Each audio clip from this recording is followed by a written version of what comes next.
We give thanks with a grateful heart. Give thanks to the Holy One. Give thanks because He's given Jesus Christ, His Son. Give thanks with a grateful heart. Give thanks to the Holy One. Give thanks because He's given Jesus Christ, His Son. Salam sejahtera, salam sehat, salam jumpa kembali saudara-saudara dimanapun saudara ada dalam program khotbah online bersama saya Pendeta Charles Manuputi. Malam hari ini dalam ibadah keluarga kita bersyukur bersama karena Tuhan kembali pertemukan kita di dalam kebersamaan. Meskipun terpisah, saudara ada di rumah saudara, saya ada di rumah saya, tetapi di dalam iman dan di dalam persekutuan kita tetap diikat di dalam satu kesatuan bersama Tuhan. Kekasih-kekasih Tuhan, malam hari ini kita bersyukur karena sebagai warga GPIB kita mensyukuri 1 tahun kembali bagi Pelkat Gerakan Pemuda GPIB, sehingga 15 Juli 2020 ini Pelkat GP telah genap berusia 70 tahun. Usia kesempurnaan, usia yang cukup matang, usia yang dapat dikatakan oleh kitab Mazmur bahwa usia 70 tahun adalah usia anugerah, usia karunia dari Tuhan Allah bagi setiap manusia. Dan bagi Pelkat GP, bagi Korps Biru Ben Hur yang biasa kita kenal dengan istilah di Pelkat GP, Korps Biru Ben Hur, kita berharap dan kita memiliki harapan besar bahwa anak-anak muda kita, anak-anak muda gereja yang merupakan tiang-tiang gereja masa depan akan terus mewarisi firman Allah di dalam kehidupan mereka, sehingga keterlanjutan dari perjalanan pelayanan gereja Tuhan ini ada di bahu mereka, ada di bahu pemuda-pemudi gereja yang akan membangun dan meneruskan pelayanan tubuh Kristus ini di masa yang akan datang. Kekasih-kekasih Tuhan, mari kita satukan hati kita untuk mendengar firman Tuhan pada malam hari ini dalam ibadah ini.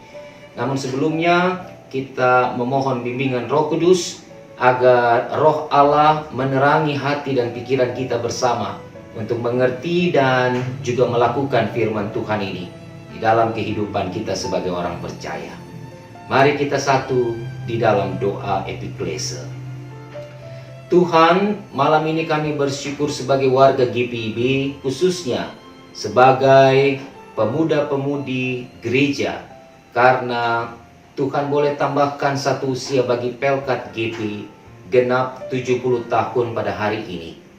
Tuhan berkati terus pengurus dan anggota Pelkat GP di seluruh jemaat-jemaat GPIB, khususnya di GPIB Jemaat Ebenezer Gianyar Bali, agar di dalam melaksanakan tugas tanggung jawab sebagai anak-anak mudamu, mereka boleh terus berpegang dan berdiri di atas kebenaran firman Tuhan. Malam ini kami akan baca dan belajar firman-Mu. Tuhan, urapi kami dengan Roh Kudus, beri kami hikmat-Mu, supaya mampu mengerti dengan hati dan pikiran kebenaran firman Tuhan ini. Dan juga mampukan kami untuk melakukan dan melaksanakan firman-Mu di tengah-tengah kehidupan kami sebagai orang percaya. Bapa di surga, bersabdalah, kami siap mendengarkan firman Tuhan. Amin. Bapak, Ibu, saudara-saudara, rekan-rekan pemuda-pemudi, teruna-teruni, dan juga anak-anakku yang dikasihi Tuhan, bacaan Alkitab pada ibadah keluarga malam hari ini terambil dari 1 Korintus pasal yang ke-8, ayat 1 sampai ayat 13 yang menyatakan, Tentang daging persembahan berhala kita tahu. Kita semua mempunyai pengetahuan. Pengetahuan yang demikian membuat orang menjadi sombong, tetapi kasih membangun. Jika ada seorang menyangka bahwa ia mempunyai sesuatu pengetahuan, maka ia belum juga mencapai pengetahuan sebagaimana yang harus dicapainya. Tetapi orang yang mengasihi Allah, ia dikenal oleh Allah. Tentang hal makan daging persembahan berhala kita tahu. Tidak ada berhala di dunia dan tidak ada Allah lain daripada Allah yang esa. Sebab sungguh pun ada apa yang disebut Allah, baik di sorga maupun di bumi. Dan memang benar ada banyak Allah dan banyak Tuhan yang demikian. Namun bagi kita hanya ada satu Allah saja, yaitu Bapa, yang daripadanya berasal segala sesuatu, dan yang untuk Dia kita hidup. Dan satu Tuhan saja, yaitu Yesus Kristus, yang olehnya segala sesuatu telah dijadikan, dan yang karena Dia kita hidup. Tetapi bukan semua orang yang mempunyai pengetahuan itu. Ada orang yang karena masih terus terikat pada berhala-berhala, makan daging itu sebagai daging persembahan berhala. Dan oleh karena hati nurani mereka lemah, hati nurani mereka itu dinodai olehnya. Makanan tidak membawa kita lebih dekat kepada Allah. Kita tidak rugi apa-apa kalau tidak kita makan, dan kita tidak untung apa-apa kalau kita makan.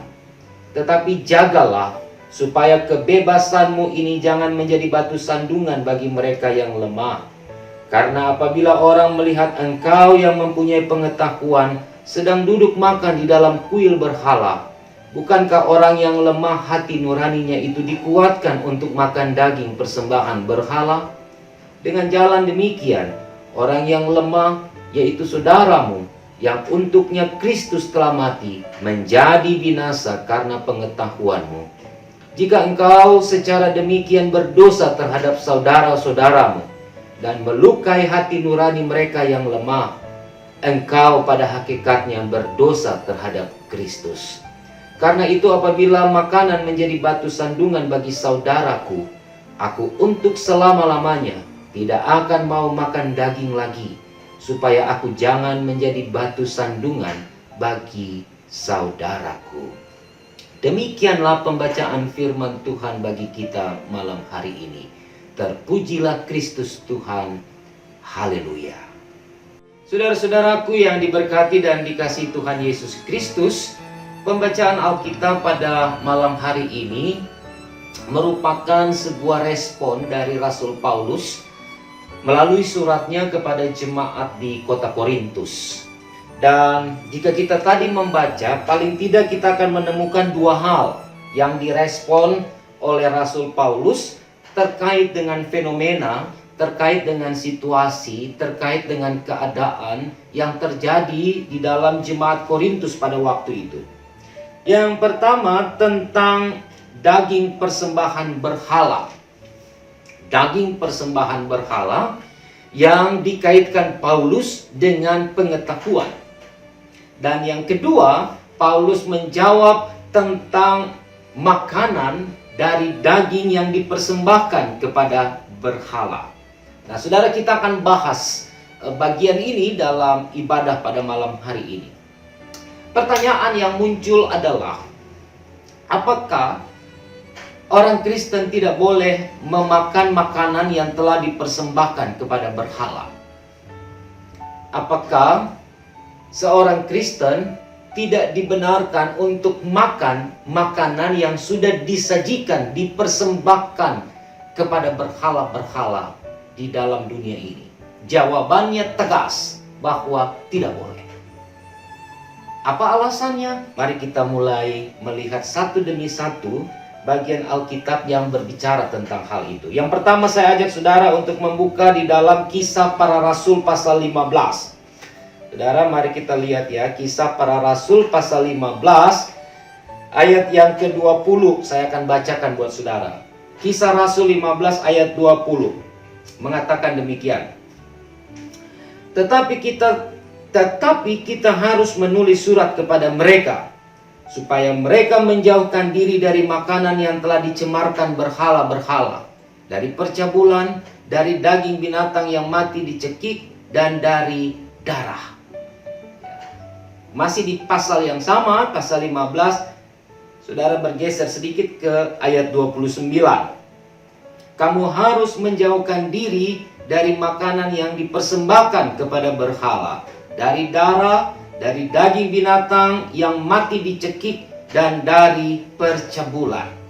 Saudara lihat ya, di dalam Kisah Para Rasul ini, para rasul menuliskan surat ya, berdasarkan hasil sidang di Yerusalem, sidang para rasul di Yerusalem, bahwa ada sebuah aturan bahwa jemaat tidak boleh memakan makanan yang telah dipersembahkan kepada berhala-berhala. Itu sama harganya dengan percabulan, sama harganya dengan makan makanan yang mati dicekik dan sebagainya yang kita baca tadi di ayat 20 dan 29 dalam Kisah Rasul pasal yang ke-15. Mari kita lihat lagi, saudara. Masih di Kisah Rasul pasal 21. Ya, pasal yang ke-21 ayat 25. Saudara lihat ya, pasal 21 ayat 25. Tetapi mengenai bangsa-bangsa lain yang telah menjadi percaya, sudah kami tuliskan keputusan-keputusan kami, yaitu mereka harus menjauhkan diri dari makanan yang dipersembahkan kepada berhala, dari darah, dari daging binatang yang mati dicekik, dan dari percabulan. Sekali lagi diulang kembali di dalam Kisah Rasul, apa yang telah diputuskan oleh para rasul dalam sidang di Yerusalem, bahwa salah satu yang tidak boleh dilakukan oleh orang percaya kepada Kristus atau oleh orang Kristen adalah memakan makanan yang sudah dipersembahkan kepada berhala. Nah, saudara, bukan hanya itu, tapi saya mau tunjukkan lagi dua ayat di dalam kitab Wahyu. Saudara ya, kitab Wahyu pasal 2. Nah, ini kita ke Wahyu sekarang. Kitab Wahyu sebagai sebuah tulisan dari Yohanes. Yohanes menulis kepada jemaat di Pergamus, pasal 2 ayat 14. Ya, Wahyu pasal 2 ayat 14, kepada jemaat di Pergamus dikatakan begini. Tetapi aku mempunyai beberapa keberatan terhadap engkau.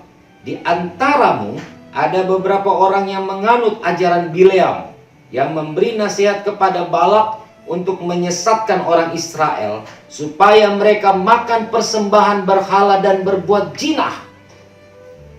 Jadi Rasul Yohanes juga bicara hal yang sama kepada jemaat yang dilayani di Pergamus, juga kepada jemaat di Tiatira. Saudara lihat ya, ayat 20. Di pasal yang kedua ayat 20. Ini kepada jemaat di Tiatira. Kalau yang tadi kepada jemaat di Pergamus. Ayat 20. Tetapi aku mencela engkau, karena engkau membiarkan wanita Izebel yang menyebut dirinya nabiah, mengajar dan menyesatkan hamba-hambaku supaya berbuat zina dan makan persembahan berhala. Kekasih-kekasih Tuhan, dari beberapa referensi tadi kita dapat menyimpulkan bahwa orang Kristen tidak boleh makan makanan yang telah dipersembahkan kepada berhala, kepada patung, kepada dewa-dewa, kepada dewi-dewi, dan kepada ilah-ilah lain yang ada di dalam dunia ini. Nah, muncul pertanyaan, kita kembali ke 1 Korintus pasal yang ke-8, khususnya ayat 4. Ya. Karena ketika kita tidak memahami pikiran Rasul Paulus, kita akan tersesat, saudara, dan akan terjadi sebuah bentrokan pemahaman ketika membaca ayat yang keempat dari pasal yang ke-8. Saya ulang bacakan di ayat yang keempat. Tentang hal makan daging persembahan berhala, kita tahu tidak ada berhala di dunia dan tidak ada Allah lain daripada Allah yang esa. Terkesan Paulus mau katakan bahwa tidak ada berhala, sehingga kalau dipersembahkan kepada berhala makanan, ya makan saja, karena toh berhala itu nggak ada, yang ada hanya Allah. Dalam beberapa pengalaman saya pernah mendengar beberapa pengkhotbah mengatakan ayat 4 ini dalam 1 Korintus pasal 8 ini dikatakan kepada dan diajarkan kepada warga jemaat bahwa Paulus mengizinkan, Paulus toleransi untuk jemaat boleh memakan makanan yang telah dipersembahkan kepada berhala. Wah, ini keliru, saudara. Ini nggak benar. Ya, karena itu mari kita lihat pikiran Paulus. Nanti saya jelaskan ayat 4 ini buat saudara, tapi saya mau ajak saudara untuk lihat dulu 1 Korintus pasal 10 untuk kita melihat pikiran-pikirannya Paulus. 1 Korintus pasal yang ke-10 ayat 20. Mari kita lihat ya. 1 Korintus pasal 10 ayat 20 mengatakan demikian, saudara. Bukan, apa yang kumaksudkan ialah bahwa persembahan mereka adalah persembahan kepada roh-roh jahat, bukan kepada Allah. Dan aku tidak mau bahwa kamu bersekutu dengan roh-roh jahat. Saudara, satu lagi saya kasih saudara ayat. Di ayat 25 dari pasal 10, 1 Korintus pasal 10 ayat 25 sampai ayat 30, tapi saya mau ajak saudara untuk lihat ayat 28-nya saja. Ya. Nanti saudara bisa baca sendiri 1 Korintus pasal 10 ayat 25 sampai 30, tapi saya mau kasih satu ayat yang ke-28. Tetapi kalau seorang berkata kepadamu, ini persembahan berhala, janganlah engkau memakannya. Oleh karena dia yang mengatakan hal itu kepadamu, dan karena keberatan hati nurani. Jadi saudara, Rasul Paulus juga sepakat dengan rasul-rasul lain bahwa tidak boleh memakan makanan yang telah dipersembahkan kepada berhala. Nah, ayat 4 dari pasal 8 tadi, saudara, Paulus tidak sedang berbicara tentang makanan yang dipersembahkan kepada berhala atau berhala itu nggak ada. Tapi Paulus sedang bicara soal kedudukan Allah di atas semua berhala-berhala, di atas semua ilah-ilah, di atas semua allah-allah dunia, di atas patung-patung dewa-dewi, bahwa hanya ada satu Allah, yaitu Allah di dalam Bapa, dan hanya ada satu Tuhan di dalam Yesus Kristus yang membuat kita hidup. Paulus sedang bicara soal kredibilitas Allah, tentang kedudukan Allah, bukan bicara soal menghalalkan makanan-makanan yang dipersembahkan kepada berhala. Bagi Paulus, apa itu berhala? Berhala itu hanya imajinasi manusia. Berhala itu hanya buatan manusia. Berhala itu hanya merupakan sesuatu yang tidak nyata. Karena itu Paulus mau bilang bahwa jangan bicara soal berhala dalam iman Kristen. Karena kita hanya punya satu Allah, satu Tuhan di dalam Allah Bapa dan Yesus Kristus. Nah, saudara, kita clear ya untuk hal makanan yang dipersembahkan kepada berhala tadi. Kita selesai di situ. Nah, saya ajak saudara untuk melihat hal yang lain tentang pengetahuan. Dalam bacaan kita, Paulus bilang kita semua mempunyai pengetahuan. Pengetahuan yang demikian membuat orang menjadi sombong, tetapi kasih membangun. Nah, saudara, apakah pengetahuan itu buruk? Apakah pengetahuan itu jelek? Apakah pengetahuan itu membuat orang menjadi sombong? Tidak. Pengetahuan itu adalah sesuatu anugerah, sebuah karunia dari Allah. Bahkan dalam kehidupan kita dituntut untuk kejarlah ilmu setinggi langit, sedalam lautan. Ya. Pengetahuan itu menjadi sesuatu yang memungkinkan kita untuk bisa menjalani proses kehidupan ini dengan baik dan benar. Tetapi yang Paulus bicara soal pengetahuan yang sombong adalah pengetahuan yang menyesatkan. Pengetahuan yang membawa orang lain ada di dalam pencobaan. Karena itu saudara perhatikan di dalam penjelasan Paulus di ayat-ayat berikutnya dalam perikop bacaan kita pada malam hari ini. Di ayat 8 saudara ya, ayat 8, makanan tidak membawa kita lebih dekat kepada Allah. Kita tidak rugi apa-apa kalau kita tidak makan dan kita tidak untung apa-apa kalau kita makan. Ya, saya lanjutkan ayat 9. Tetapi jagalah supaya kebebasanmu ini jangan menjadi batu sandungan bagi mereka yang lemah. Saudaraku, orang yang punya pengetahuan, orang yang punya intelektualitas tinggi, orang yang memiliki sebuah akal yang baik, tentunya tidak akan menggunakan pengetahuan, menggunakan ilmu, menggunakan akalnya untuk menyusahkan dan menyesatkan orang lain.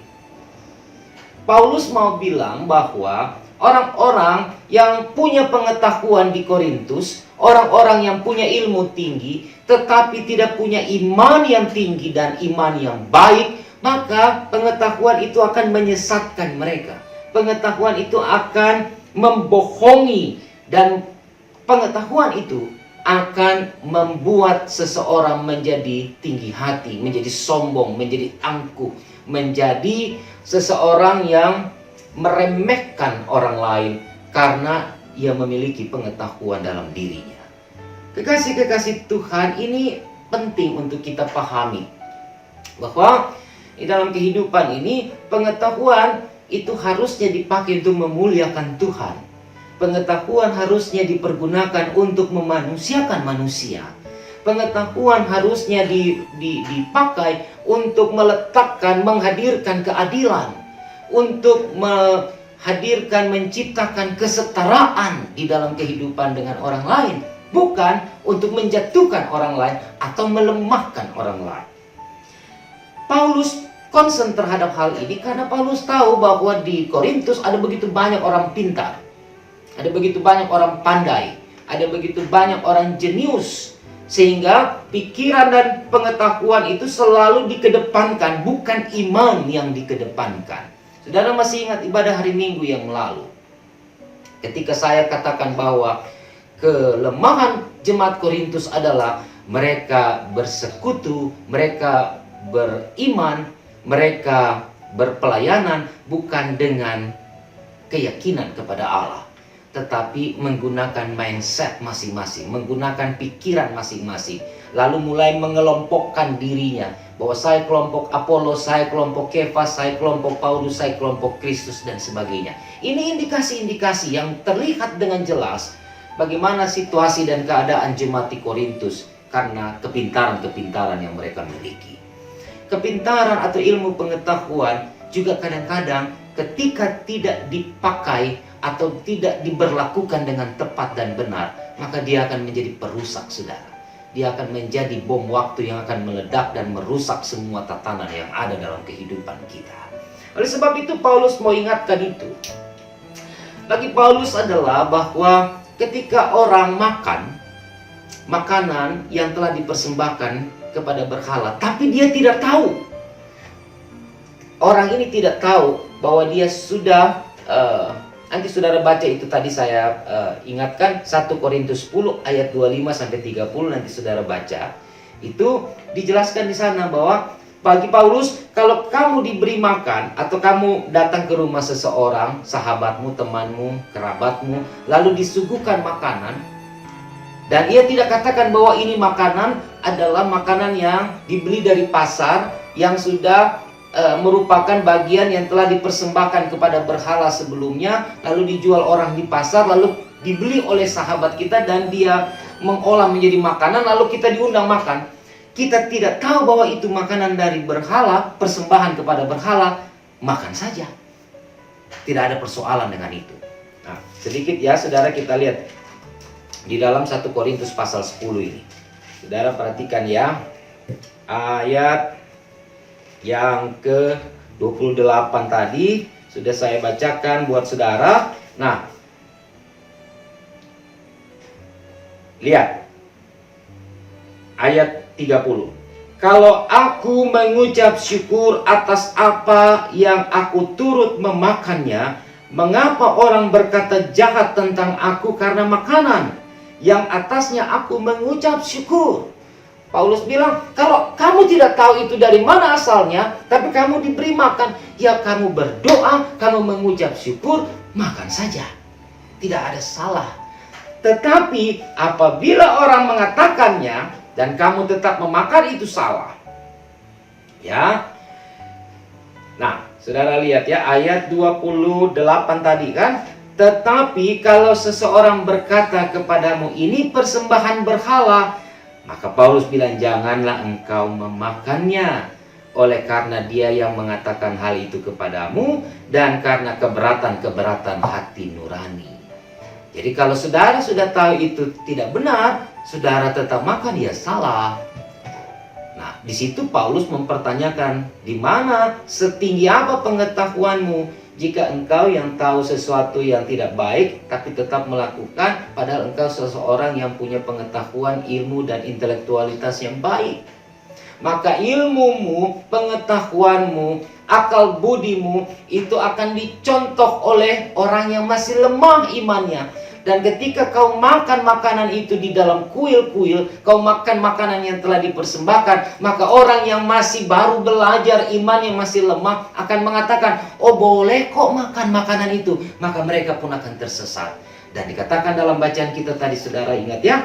Saudara perhatikan ya, di dalam bacaan kita tadi dikatakan di ayat 12, jika engkau secara demikian berdosa terhadap saudara-saudaramu dan melukai hati nurani mereka yang lemah, engkau pada hakikatnya berdosa terhadap Kristus.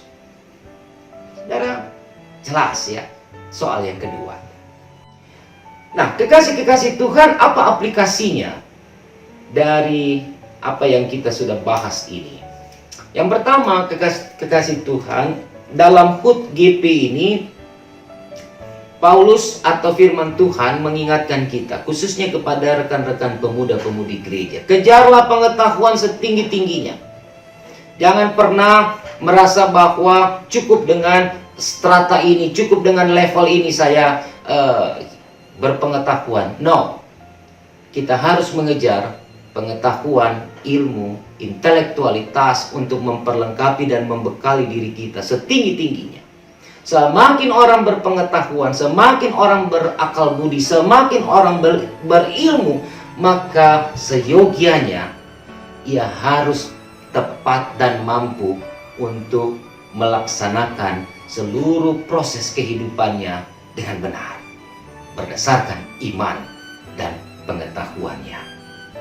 Karena itu sebagai tiang-tiang gereja masa depan, saya mau ingatkan buat teman-teman pemuda-pemudi, jangan cukup merasa puas dengan apa yang saudara capai hari ini. Karena perjalananmu masih panjang, masa depanmu masih terbuka.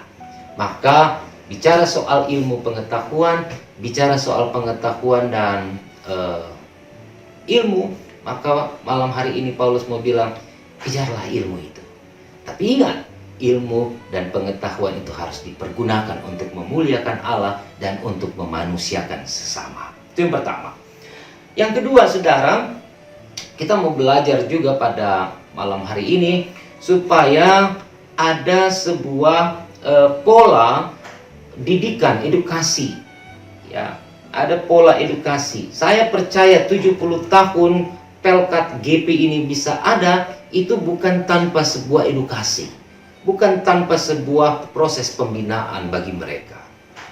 Mereka bisa menjadi penerus-penerus gereja selama 70 tahun ini. Maka sejak tahun 1950 sampai hari ini, begitu banyak majelis jemaat, para pendeta, para penginjil, para pelayan-pelayan Tuhan, itu yang asalnya dulu dari pemuda, berkiprah di GP, lalu kemudian mereka melanjutkan pelayanan sampai hari ini. Nah, proses edukasi itu penting. Sehingga bagi kita, para orang tua juga, mungkin firman hari ini menjadi catatan bagi kita untuk sebuah proses edukasi. Karena ketika kita yang adalah orang tua punya ilmu, pengetahuan lebih tinggi dari anak-anak kita, dari keturunan kita, dari keluarga kita, lalu melakukan yang tidak benar, maka itu akan dicontoh. Paulus ingatkan tadi, engkau yang punya iman yang kuat, punya pengetahuan yang besar, jangan beri contoh yang menyesatkan kepada mereka yang lemah imannya, mereka yang baru belajar tentang Kristus. Karena pada saat engkau melakukan hal yang seharusnya engkau tahu itu tidak boleh, tapi engkau paksakan untuk engkau lakukan, maka itu menjadi teladan bagi orang-orang lemah itu. Sehingga ketika mereka salah, mereka tersesat, maka Paulus ingatkan, engkau adalah orang yang berdosa kepada Kristus karena telah menyesatkan orang lain. Kepada kita sebagai orang tua mungkin menjadi catatan untuk juga tidak menyesatkan keturunan kita, anak-anak kita di dalam kehidupan keluarga. Karena ini menjadi sesuatu yang prinsip dalam kehidupan keluarga Kristen untuk selalu memberikan binaan-binaan yang baik dan yang benar kepada anak-anak kita. Dan yang terakhir saudara, di bagian yang terakhir saya mau angkat apa yang dikatakan oleh Paulus di ayat 13. Karena itu apabila makanan menjadi batu sandungan bagi saudaraku, aku untuk selama-lamanya tidak akan mau makan daging lagi, supaya aku jangan menjadi batu sandungan bagi saudaraku. Saudara, jangan menjadi batu sandungan bagi orang lain. Ketika saudara menempatkan dirimu menjadi batu sandungan bagi orang lain, hidupmu tidak damai. Hidupmu tidak akan tentram. Hidupmu tidak akan penuh dengan kesukacitaan. Karena kau akan selalu menjadi duri. Kau akan selalu menjadi momok. Engkau akan selalu menjadi batu sandungan bagi orang lain dalam kehidupan bersama. Jadilah pribadi-pribadi yang rendah hati. Jadilah pribadi-pribadi yang mau mengorbankan diri bagi sesama, bukan memegahkan diri bagi sesama. Pesan ini juga menjadi catatan bagi kita sekalian sebagai warga gereja untuk juga menjalankan proses kehidupan ini, bukan menjadi batu sandungan, tetapi menjadi orang-orang yang dapat terus menjadi batu penyuluh, batu yang dapat mengarahkan kehidupan orang lain untuk senantiasa ada di dalam keadaan yang baik dan yang benar di hadapan Tuhan dan juga di dalam kebersamaan dengan sesama.